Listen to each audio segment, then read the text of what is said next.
আসসালামু আলাইকুম এভরিওয়ান। আজকে হচ্ছে আমার ক্লে চ্যালেঞ্জের ডে 13। আর আজকে হচ্ছে আমি কিছু ফ্রিজ ম্যাগনেট বানাবো উইদাউট ম্যাগনেট। তো আজকে আমি চিন্তা করেছি যে ফ্রিজ ম্যাগনেট হিসেবে ক্যাকটাসগুলো আমার খুবই পছন্দের, এগুলো আমার খুবই কিউট লাগে। তো আমি কিছু ক্যাকটাস বানিয়ে নিব। আমি এখানে টোটাল 4টা ক্যাকটাস বানিয়ে নিব। তো ক্যাকটাসগুলো প্রথম ক্যাকটাসটা আমি এখন বানাচ্ছি।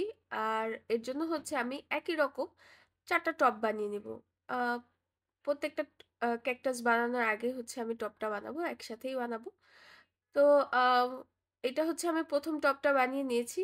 এটা আমি যে ব্রাউন কালারটা আছে সেই ব্রাউন কালারটাকে দিয়েই হচ্ছে এই টবটা বানিয়েছি। আর উপরে মাটির মতন দেখানোর জন্য হচ্ছে ব্রাউন কালারের সাথে ব্ল্যাক কালার মিক্স করে ডার্ক করে নিয়েছি। হচ্ছে আমি প্রথম ক্যাকটাসটা বানাচ্ছি।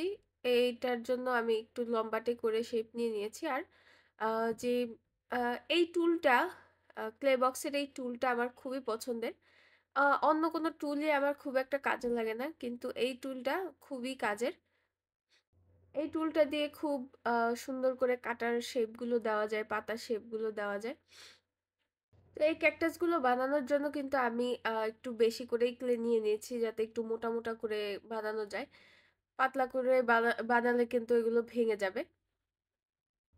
মোটা করে বানানোর কারণে আসলে অনেকটা টাইমও লেগে যায় এটা শুকাতে। একদম একদিন অন্তত দিতে হয় এগুলো শুকানোর জন্য। তো এই ক্যাকটাস আমার বানানো হয়ে গেছে। এটার উপরে আমি কিছু লাল কালারের ফুল দিয়ে নিচ্ছি। ক্যাকটাসের ফুলগুলো কিন্তু অনেক সুন্দর হয় মাশাআল্লাহ। তো এখন হচ্ছে আমি টপটাকে আরেকটু শেপ করে নিচ্ছি। আর হচ্ছে টপটাকে এখন আমি উঠিয়ে নিলাম। নিয়ে একটা টুথপিকের সাহায্যে আমি এই যে মাটির মতন জায়গাটা বানিয়েছি সেইখানে আমি একটু আম, ছিদ্র ছিদ্র করে দিচ্ছি, যাতে আরেকটু ভালো দেখায়। আমি সবসময় চেষ্টা করি ভিডিওগুলো 5 মিনিটের মধ্যে রাখার, কিন্তু আজকের ভিডিওটা একটু বড় হয়ে গেছে, 6.5 মিনিটের হয়ে গেছে। কারণ আজকে তো প্রায় আজকে 4টা ক্যাকটাস বানানো আমি এখানে একটা ভিডিওর মধ্যে দেখিয়ে দিয়েছি। ওটা একটু বড় হয়ে গেছে, আপনারা একটু দেখে নেবেন। তো এরকম আরেকটা হচ্ছে আমি টব বানিয়ে নিয়েছি, আপনারা দেখতেই পাচ্ছেন। তো এইটা হচ্ছে আরেক ধরনের ক্যাকটাস। আই থিঙ্ক এটা সাকুলেন্ট হবে। যাই হোক, তো এটা বানানোর জন্য হচ্ছে আমি যে গ্রিন কালারটা নিয়েছি, গ্রিন কালার আর হোয়াইট কালার মিক্স করে বানাবো। এটার কালার মিক্সিংটা কিন্তু একটু ট্রিকি। পুরোপুরি মিক্স করে ফেললে হবে না, একটু মার্বেল টাইপের একটা শেড থাকবে। পুরোপুরি মিক্স করা যাবে না। আপনারা দেখতেই পেয়েছেন যে আমি এটাকে কিন্তু কালার দুইটাকে কিন্তু খুব মিক্স করি নাই, 3-4 বার জাস্ট একটু টেনে টেনে ধরেছি।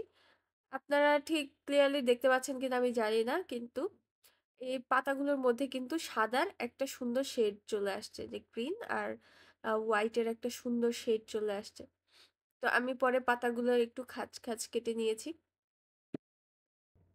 তো এই তো এই প্ল্যানটাও তৈরি করা হয়ে গেল। আমি একটা ছোট্ট বাগান করেছি আমার বারান্দায়। তো সেখানে আমার এই টাইপের ক্যাকটাস গুলো আর সাকুলেন্ট গুলো রাখার খুব ইচ্ছা। তো সেগুলো যতদিন আমি আনতে না পারছি ততদিন এগুলোই দেখে আমার মন শান্ত করব আমি। আমার ক্যাকটাস আর সাকুলেন্টের প্রতি একটা অবসেশন কাজ করছে ইদানিং। তো আপনাদেরকে একদিন আমার বাগানটা দেখাবো ইনশাল্লাহ। তো কথা বলতে বলতে আমার 3 নাম্বার ক্যাকটাসটাও তৈরি করা হয়ে যাচ্ছে। এই ক্যাকটাসটাও কিন্তু অনেক সুন্দর। আম, আমি এর সত্যিকারের যে ভার্সনটা আছে সেটা দেখেছি। তো সেইটা কিন্তু দেখতে অনেক বেশি সুন্দর লাগে। এর মধ্যে হালকা পিঙ্ক কালারের একটা ফুলও অ্যাড করে দিচ্ছি।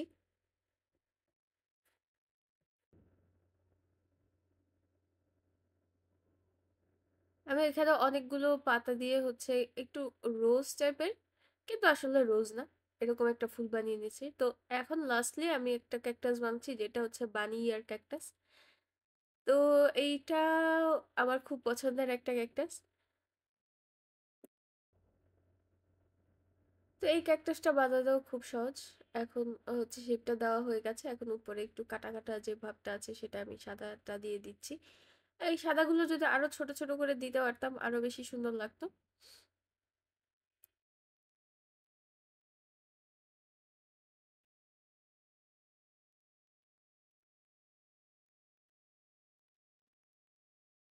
এই তো হয়ে গেছে।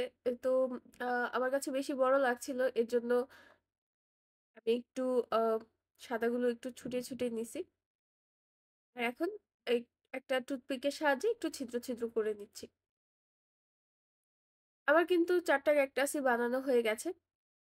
এখন এগুলোকে আমি পুরো একদিন শুকানোর জন্য রেখে দিব, কারণ যেহেতু এগুলো মোটা মোটা তাই এগুলো শুকাতে অনেকটা বেশি সময় লেগে যায়। তো এরপরে হচ্ছে, যেহেতু এগুলোকে আমি ম্যাগনেট হিসেবে ইউজ করব, তাই হচ্ছে আমি এগুলোর উপরে আহ, যে বার্নিশটা আছে সেটা ইউজ করে নিয়েছি। বার্নিশ ইউজ করার জন্য কিন্তু কাঁচগুলোকে শুকানো খুবই বেশি জরুরি, না হলে ভিতরে পরে শুকাতে চায় না। তো বার্নিশ ইউজ করার পর দেখেন এগুলোর কালারটা কত সুন্দর দেখাচ্ছে আরো। এখন বলছি যে কিভাবে মানে ম্যাগনেট ছাড়া কিভাবে আমি এটাকে ইউজ করব। আমি হচ্ছে ডাবল সাইডেড কসটেপ দিয়ে, এর পিছনে ডাবল সাইডেড কসটেপ লাগিয়ে আমি যে কোনো জায়গায় এটাকে লাগিয়ে রাখতে পারবো, তাতে কোনো সমস্যা হবে না। তো আজকে তাহলে এখানেই বিদায় নিচ্ছি। আল্লাহ হাফিজ।